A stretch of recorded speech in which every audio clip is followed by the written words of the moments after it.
Hey folks, Dale Davidson, the Dear VA Guy. Thank you for tuning in today. Hey, it's a great day to have a great day. And anyway, we got some information for you today, so stay tuned. So, got this letter. It said, Dear VA Guy, my mother just recently got a letter from the VA and that she was granted special monthly DIC. I don't understand what this is. Can you please tell me? Well, so recall DIC, Disability Indemnity Compensation, is compensation that is paid to a surviving spouse or a dependent of a veteran who was injured during service and was receiving some sort of compensation prior to that veteran's death. So you had to have of course, the honorable discharge, the in-service injury of some type, and then you've had to have some kind of nexus or some kind of presumption there, and then of course you've got to have that disability. So evidently your mother's husband was receiving some sort of compensation, service-connected compensation from the VA prior to his death, and now after his death, your mother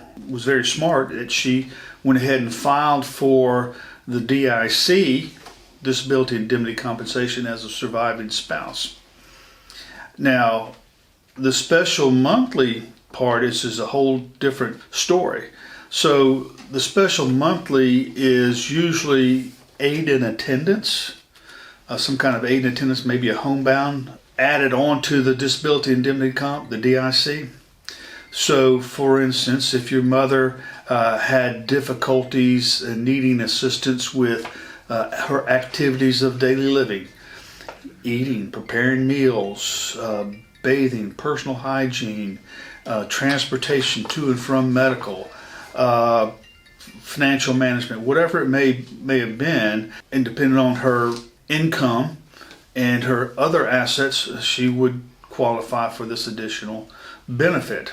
Now, I read here in your letter that you said that mom was basically in a wheelchair. She was unable to basically leave her home without assistance, which would, again, I don't have a whole lot from this letter, but it looks like she's basically homebound. So based upon her income level, she would have had to, I guess she's paying caregivers, which her income, let's just, for argument's sake, she's making $1,000 a month in Social Security. But she's also paying caregivers, whatever the rate is, for however many hours it is. But let's say that's $1,200 a month. So she has, for income for VA purposes, you've got $1,000 of Social Security, you've got $1,200 of unreimbursed medical expenses, which are the caregivers. So basically she has zero income for VA purposes.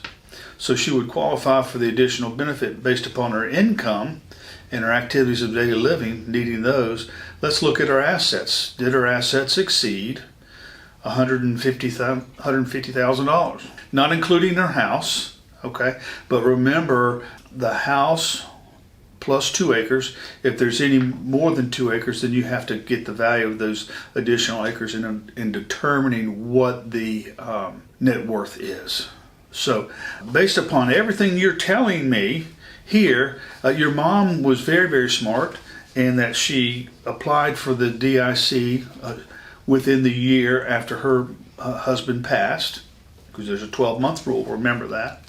And was able to show the VA that yes, she needed those additional benefits, housebound benefits.